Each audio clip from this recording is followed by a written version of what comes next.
Zoe and Alec are a married pair. They were going to see a doctor to talk about their pregnancy plan, but the doctor told them that Zoe didn't seem to be able to get pregnant or have a baby. Hearing this made them both very sad and disappointed, since they had been trying to have a child for years before leaving.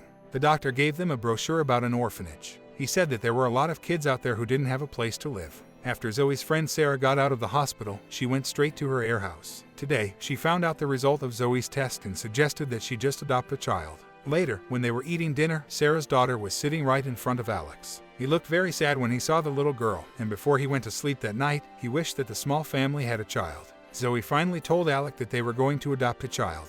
She showed Alec a child who was ready to be adopted, but he didn't seem interested in the idea. He said he couldn't take a child who wasn't his own. So much about the way he was made offended her. At the same time, somewhere else, there is a boy named. He liked a boy named Foster who was 7 years old and lived in an orphanage. He is a very smart boy who knew a lot of things that adults only know. He behaved just like how an adult behaves. He dressed like an adult, talked like an adult, and did many things that adults do. Alec finally agreed with his wife's plan to adopt a child the next day. They went to see some of the kids at the orphanage. After they filled out some paperwork for adoption, Mrs. Lang, who ran the orphanage, asked them to talk first. She said she would think about their plan to adopt one of the orphanage's kids, but she also reminded them that the kids were special and they needed to go to a home that was a good fit for them. After that, they were told they could walk around and look at the kids. Zoe saw Ali at that time. She was so happy when he smiled that she couldn't turn away from him even when they were leaving.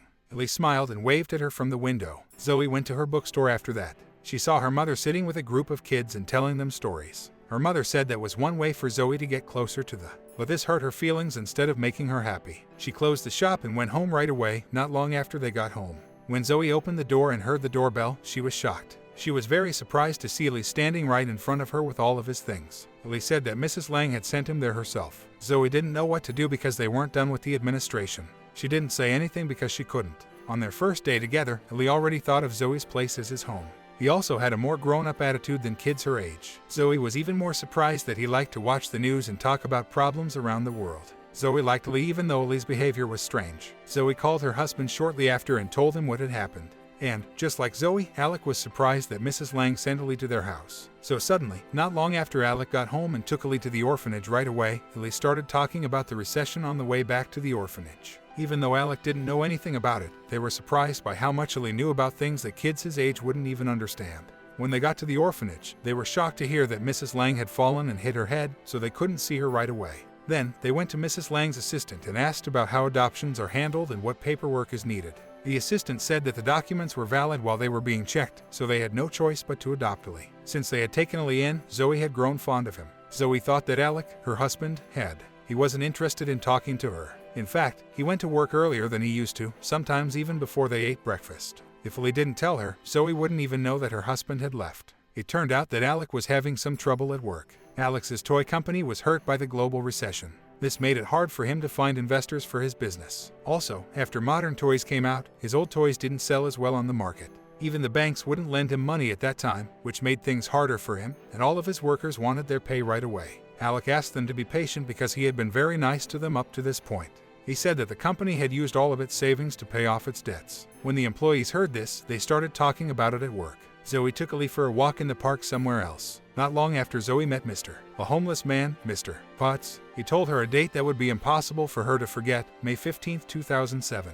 She was surprised and a little afraid of Mr. Potts after hearing that. She took Ali right away. From there, they went to Alec's toy factory to see him. When she and Ali got there, all of Alex's workers were gone. Alec told her what happened so that her husband would feel better. Zoe suggested that they put the house up for a loan, but it turned out that Alec had taken out a loan on the house without telling her. Alec did that without telling her, which upset her so much that she left him there alone. Ali asked Zoe if she still loved Alec when they got home. Zoe couldn't say anything after everything that had happened. Zoe took Ali to school the next day. Ali told Zoe he would be fine, but during recess, he called a taxi instead and skipped school. He went to Alex's factory after that. Ali woke up Alec, who was sleeping in that room. Afterward, he asked him why he was there. Ali told him that he came to help him with his job because he looked like he needed help, but Alex said that he didn't need any help. He took Ali back home after that. Zoe was a little upset that Ali wasn't at school when they got home. Soon after that, her anger went away when she found out that Ali had secretly ordered food for them. After having dinner together, they were finally able to relax. Ali seems to have done this to try to get Alec and Zoe Gill back together. At the same time, Alec and Zoe began to talk more calmly to each other. Alec told them he would help them get out of trouble. Not too long after that, he went outside to get some fresh air, but Mr. Potts was seen from far away watching their family. Zoe went to her room, and Lee went outside to talk to Mr. Potts. Then they talked, and it seemed like they had known each other for a long time.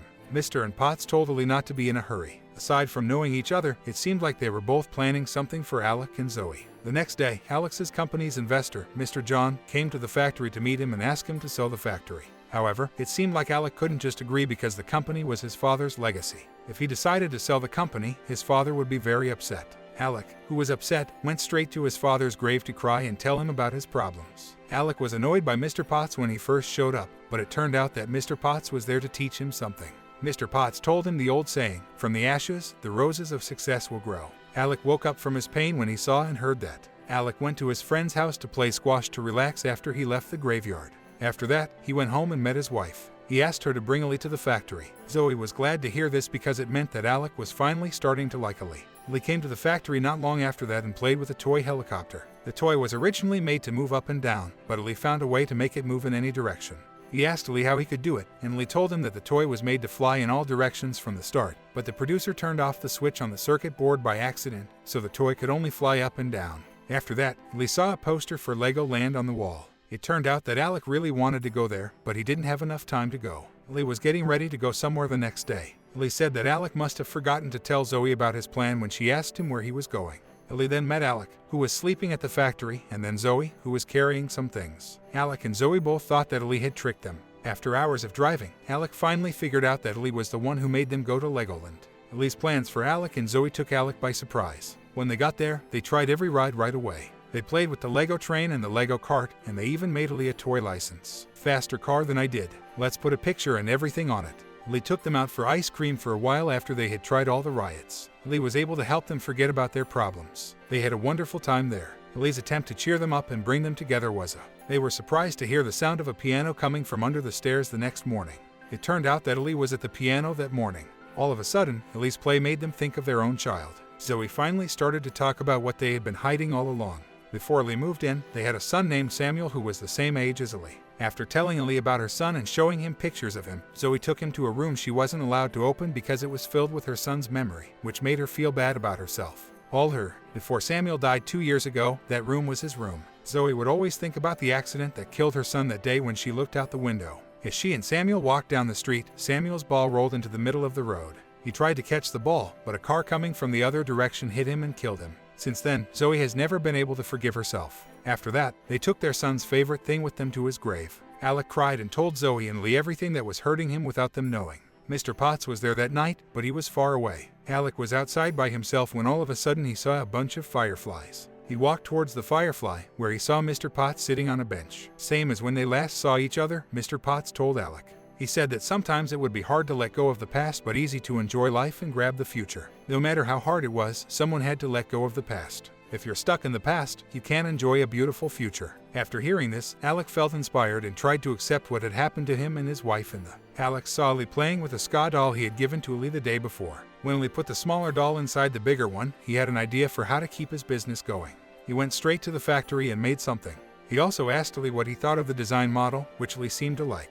A few days later, Alec asked Lee to meet with the investors to tell them about the idea for the product and show them how it could compete with electronic toys from China. Lee first talked about the product, which he and Alec called the mystery box, and then showed it to everyone. There will be 5 toys in the mystery box, but it could cost up to 3 toys. No one knows what's inside it, so the consumer would buy it out of curiosity. Also, Christmas was getting close. A lot of people would start shopping for Christmas gifts. After hearing Lee talk about the product, the investors were interested and decided to buy a lot of it. After meeting with the investors, they went out to have a good time and celebrate. Alex began to think of Lee as his son, and he even asked Lee to call him Dad, which made Zoe feel very happy. Alec took Zoe and Lee for a walk the next day, before Christmas Eve, and saw Mr. Potts sleeping at the. Then, they had Mr. Potts will have Christmas Eve dinner together. Then they went to more stores and saw that Alec's products were well liked by many children and sold well there. Later that same day, they went home and invited Mr. Potts in. Alec told Mr. Potts he could take a shower, and while he was washing, Zoe suddenly felt sick. She thought that she was sick at the time and couldn't drink the.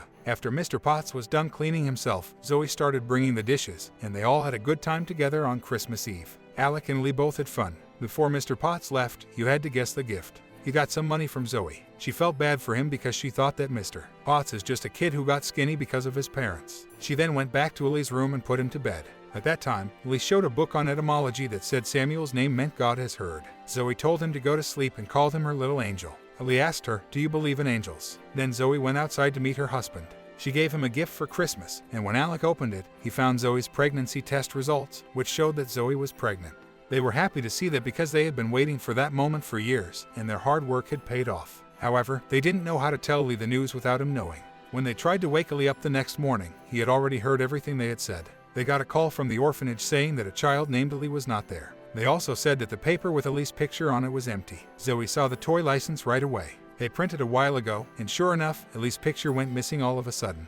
Then she felt like everything was set up for her. When she went to Lee's room, she couldn't find him. Instead, she found a letter he wrote to her saying goodbye. In the letter, Lee told them to forget all the bad things that had happened and to welcome happiness. Zoe thought back to what Lee had said last night about how God had heard their prayers. After a few months, Zoe also had a daughter. She felt like Lee was coming back to see them at that time. Lee was like a little angel who came to make them feel better and save their marriage, which was almost over.